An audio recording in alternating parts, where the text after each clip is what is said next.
श्री परमहंस देवाय नमः। मेरे प्राण प्रीतम पंचम पातशाही भगवान जी सन 1988 में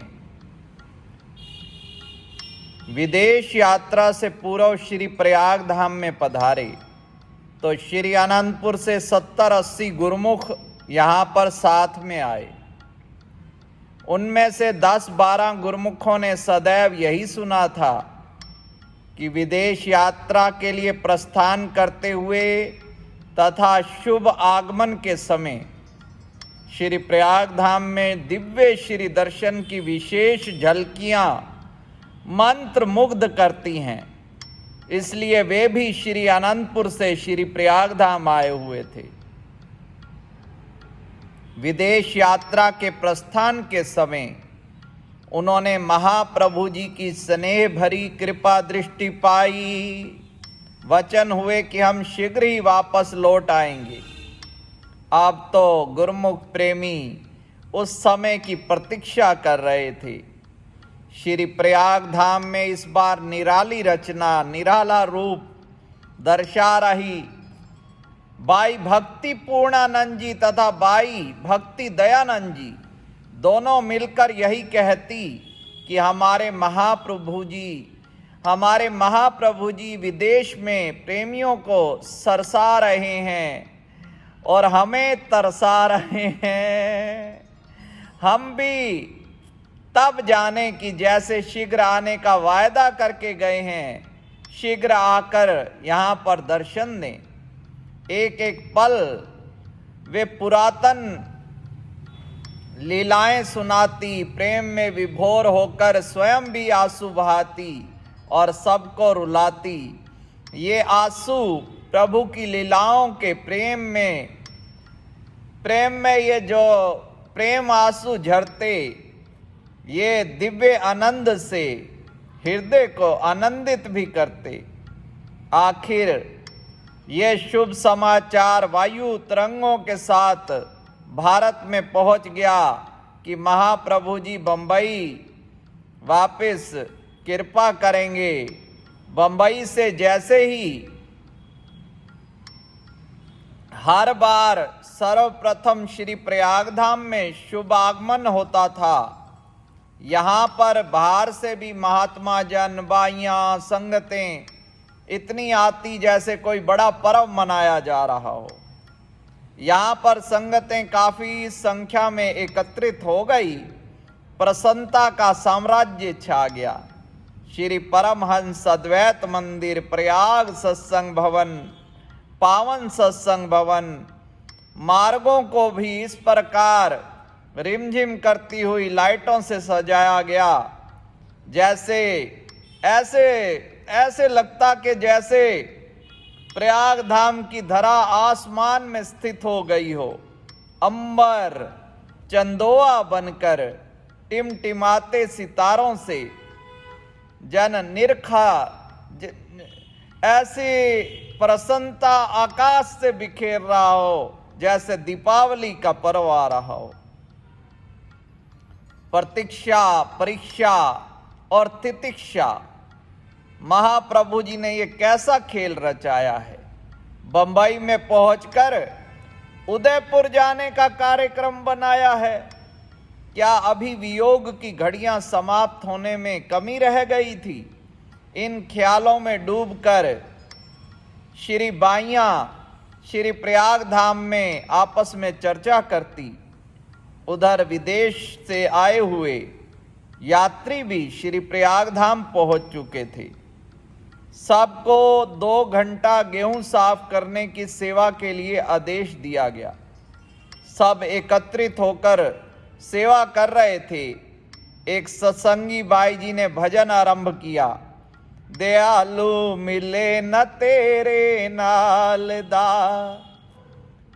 अब बाई भक्ति पूर्णानंद जी ने उनको चुप करवाते हुए बाई ध्यान पूर्णानंद जी को प्रेम भरा उल्हाना देते हुए कहा, बाई जी, यह श्री गुरु महाराज जी ने हमारा क्या ख्याल किया? अभी कहीं और जाने का प्रोग्राम तो नहीं बना लिया? बाई जी ने सत्संग देना आरंभ किया। सबका ध्यान और कान इस ओर लग गए। सब ने कहा कि जरा माइक मंगवा लो ताकि हम भी सुन सकें। माइक के आने पर बाई जी ने सत्संग आरंभ किया। सत्संग के बीच में बाई जी ने कहा कि इस समय ज्ञान ध्यान की परिभाषा हमें समझ नहीं आ रही। हम तो केवल यही जानते हैं कि केवल हमें महाप्रभु जी के दर्शन ही चाहिए। महाप्रभु जी के शुभ आगमन के लिए रमेश टीचर ने कपड़े और मोर पंखों का एक ऐसा मोर बनाया जो बिजली से चलाने पर नाचते हुए असली मोर लगता था।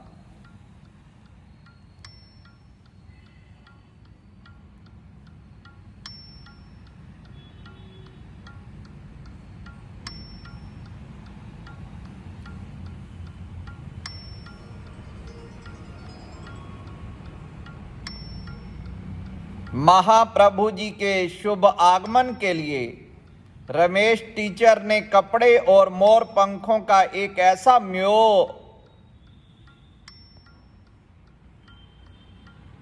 महाप्रभु जी के शुभ आगमन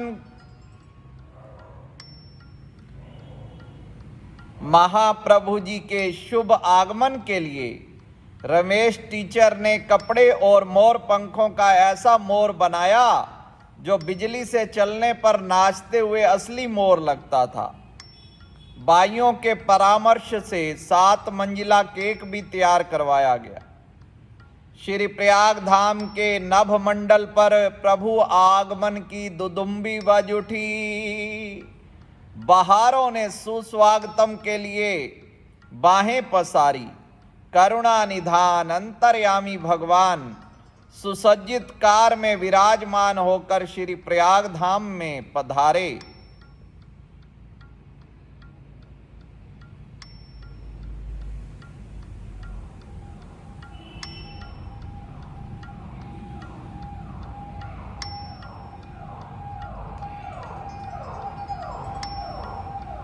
महाप्रभु जी के शुभ आगमन के लिए रमेश टीचर ने कपड़े और मोर पंखों का ऐसा मोर बनाया जो बिजली से चलाने पर नाचते हुए असली मोर लगता था।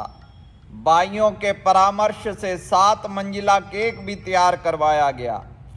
श्री प्रयाग धाम के नभ मंडल पर प्रभु आगमन की दुधम्बी बज उठी। बहारों ने सुस्वागतम के लिए बाहें पसारी। करुणा निधान अंतर्यामी भगवान सुसज्जित महाप्रभु जी के शुभ आगमन के अवसर के लिए रमेश टीचर ने कपड़े और मोर पंखों का ऐसा मोर बनाया जो बिजली से चलाने पर नाचते हुए असली मोर लगता था। बाइयों के परामर्श से 7 मंजिला केक भी तैयार करवाया गया। श्री प्रयाग धाम के नभ मंडल पर प्रभु आगमन की दुधम्बी बज उठी। बहारों ने सुस्वागतम के लिए बाहें पसारी। करुणा निधान अंतर्यामी भगवान सुसज्जित श्री कार में विराजमान होकर श्री प्रयाग धाम में पधारे। शहनाइयां गूंज उठी। श्री दर्शन की सुंदर झांकी निरख कर अनंत प्रसन्नता से सब प्रेमी झूम उठे। भगवान जी ने सुंदर सिंहासन पर विराजमान होकर कुशलात पूछी। सबके हृदय प्रसन्न, सब और जयकारों की ध्वनि गूंज उठी। महात्मा जी ने केक और मोर को मेज पर रखा और श्री अनंतपुर से आए हुए प्रेमियों को आगे बुलाया गया। लाइट से मोर का नृत्य आरंभ करवाया तथा बाइयों को आगे बुलाकर 7 मंजिल केक को एक दूसरे की सतह पर रखने की श्री आज्ञा हुई। सभी आपकी इस मौज को देखकर विस्मित रह गए।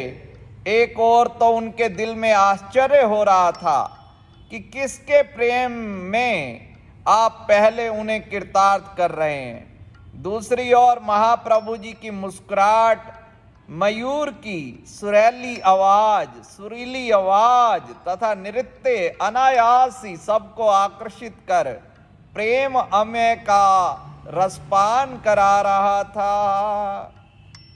आपने उनमें से एक बाई जी को संकेत करके फरमाया कि बताओ प्रतीक्षा में कैसे समय बिताया है, हमारे प्रोग्राम ने कितना तरसाया है, प्रियतम प्रेमी के प्रेम ने किसको किसको आजमाया है। बाई जी ने विनय की, भगवान जी संयोग में वियोग काफूर हो गया, प्रेम निधि को पाकर विरह का दर्द दूर हो गया, दिलबर से मिलकर आनंद से भरपूर हो गया, दिल के शब्द कोश से शिकवा शिकायत का शब्द ही दूर हो गया। हम अनजान अनपढ़ अज्ञानी ज्ञान ध्यान और प्रेम को कुछ नहीं जानती, केवल सुंदर मुखड़े पर मुस्कुराहट और श्री चरणों की समीपता, श्री दर्शन, इस दीवाने दिल की केवल यही मांग है। आपने फरमाया कि हार्दिक प्रेम इष्ट देव को आकृष्ट करता है, उसी के अनुरूप वे प्रेमियों को तृप्त करते हैं।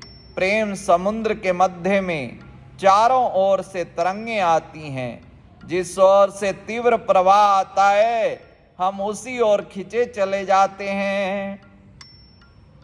तदुपरांत भगवान जी ने केक काटा और फरमाया कि ये 7 मंजिल का केक 10 मंजिल का होना चाहिए था।